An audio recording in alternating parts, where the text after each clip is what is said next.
Terima kasih Anda masih bersama kami di Kompas Petang. Saudara, polisi terus menyelidiki kasus penemuan kerangka manusia dalam pohon aren di Kabupaten Serdang Bedagai, Sumatera Utara.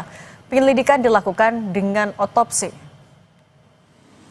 Otopsi dan uji forensik dilakukan untuk mengetahui penyebab kematian korban. Otopsi dan uji forensik yang dilakukan di Rumah Sakit Bayangkara Medan. Hasil otopsi dan uji forensik diperkirakan keluar 1 hingga 2 pekan ke depan. Selain itu, polisi juga telah memeriksa 8 saksi yang merupakan orang-orang di sekitar lokasi penemuan kerangka manusia.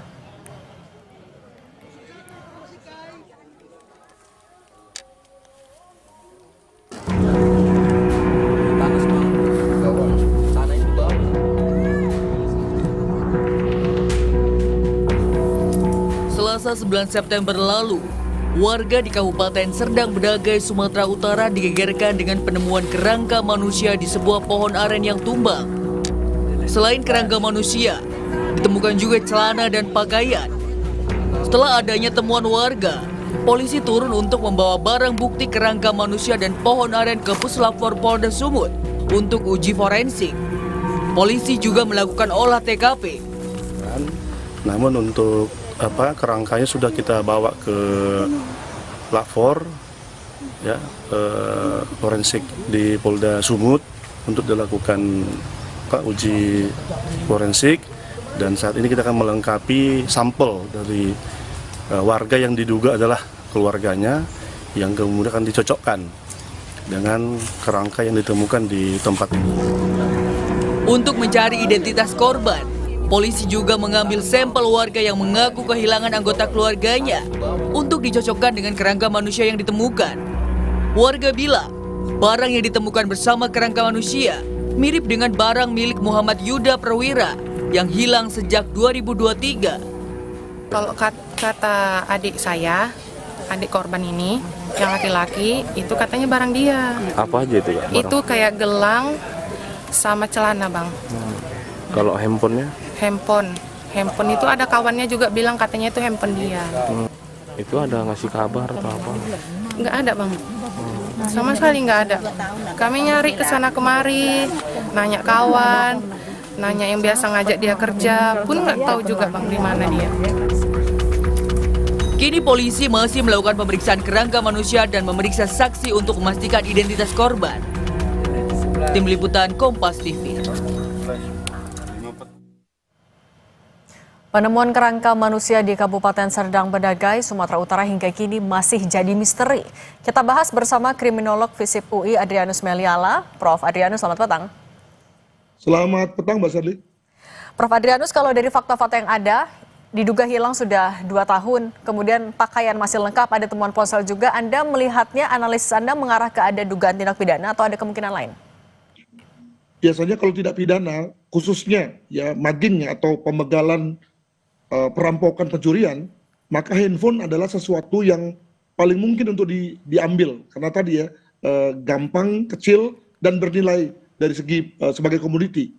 Nah, maka ketika itu masih terdapat pada diri korban, pada diri kerangka ini, maka kemungkinan yang bersangkutan misalnya sebagai contoh kecelakaan, jatuh dan meninggal. Bisa juga mungkin kena serangan jantung secara mendadak dan kemudian lalu meninggal ya, sehingga kemudian lalu semua harta tersebut, semua barang-barang berharga masih ada padanya.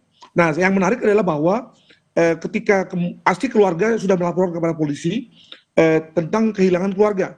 Nah, masalahnya adalah bahwa selama 2 tahun itu lalu kemudian nasib laporannya itu bagaimana? Sehingga menurut saya ketika ditemukan jenazah ini, mestinya polisi sudah bertindak lebih cepat ya dalam rangka untuk memastikan bahwa orang yang meninggal ini adalah si A atau si B ya, dan tidak perlu lagi kemudian lalu masih harus mengecek DNA segala dari kerangka ini. Demikian. Tapi kalau melihat kondisi jenazah korban yang kondisinya sudah jadi kerangka, artinya kan itu butuh waktu yang cukup lama. Nah, kalau dari ponsel apakah masih bisa ditelisik isinya maupun juga untuk melihat penyebab kematiannya? Waduh, saya ini bukan ahli digital ya, tapi logikanya sih bisa ya, Mbak ya, gitu ya, logikanya. Namun saya kira serahkan pada ahlinya. Namun juga dari segi DNA memang adalah satu eksperimen, satu metode forensik yang memang canggih sekali, Hanya masalahnya dua. Pertama butuh waktu dan kedua tidak ditemukan, tidak ada pada semua Polres ya, dengan kata lain harus dilarikan dibawa ke Medan. Itu pun juga jangan lupa bahwa DNA tersebut harus dicocokkan.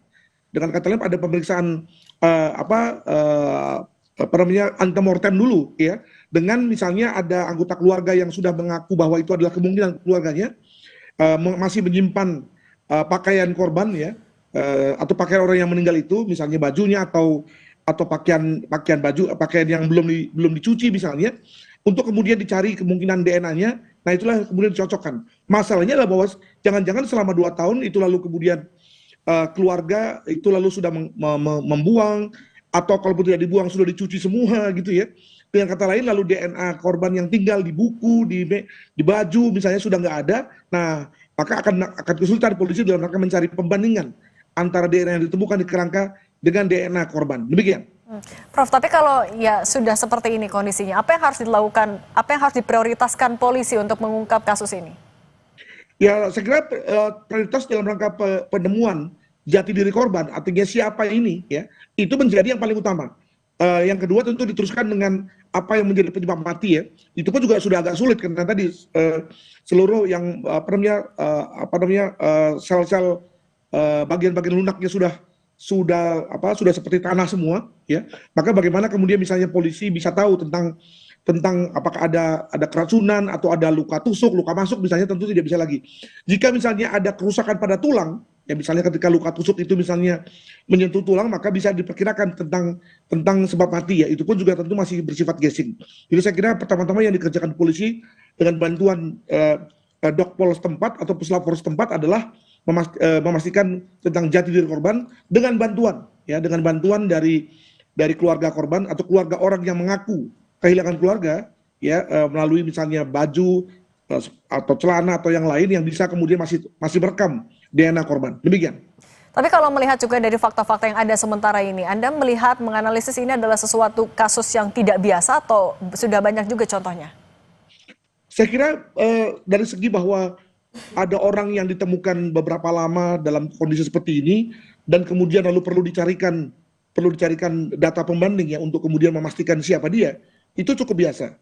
Tapi yang menurut saya tidak biasa adalah bahwa ketika 2 tahun yang lalu kan pasti sudah dilaporkan oleh keluarga tentang siapa orang, tentang bahwa ada anggota keluarganya hilang. Nah di sini kemudian kita bertanya sejauh mana sebetulnya upaya pencarian polisi.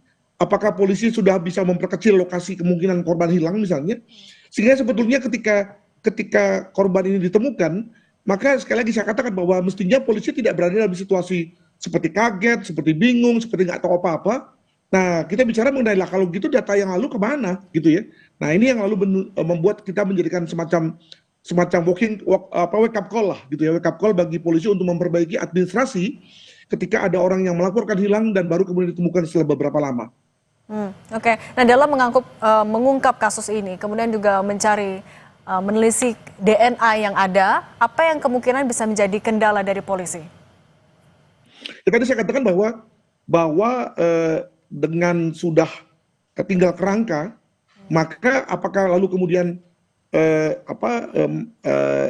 pertama adalah bahwa soft tissue atau kata lain jaringan lunak itu masih ada, yang lalu kemudian bisa diambil DNA-nya, atau dalam hal ini DNA bisa diambil dari tulang. Saya menduga masih bisa diambil dari tulang ya.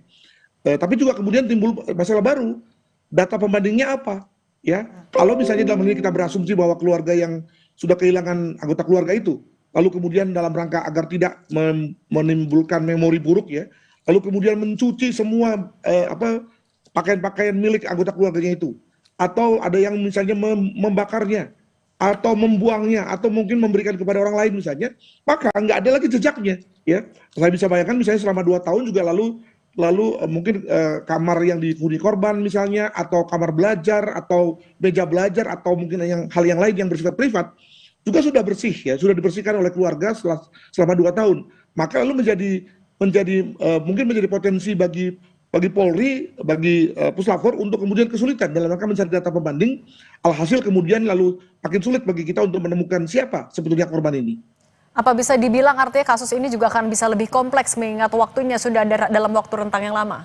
Betul sekali, sehingga kalau kemudian lalu setelah beberapa lama polisi belum bisa memastikan siapa korban ini, maka tentu ya harus dimaklumi dan lalu jangan pula lalu kemudian masyarakat menuding polisi nggak bekerja, polisi perlu direformasi ya. Saya kira sekali lagi amat tergantung pada evidence yang ada dan kemampuan teknologi. Kalau teknologi dari segi DNA canggih banget ya, dan saya yakin bahwa Puslapor di Sumatera Utara di Medan itu masih pasti memiliki mekanisme itu. Tapi sekali lagi kalau data pembanding yang nggak ada, maka bagaimana kita sampai pada kesimpulan bahwa korban yang mati ini adalah si A atau si B. Demikian. Oke, Prof. Adrianus Meliala, terima kasih sudah berbagi pandangan bersama kami. Sehat selalu, Prof.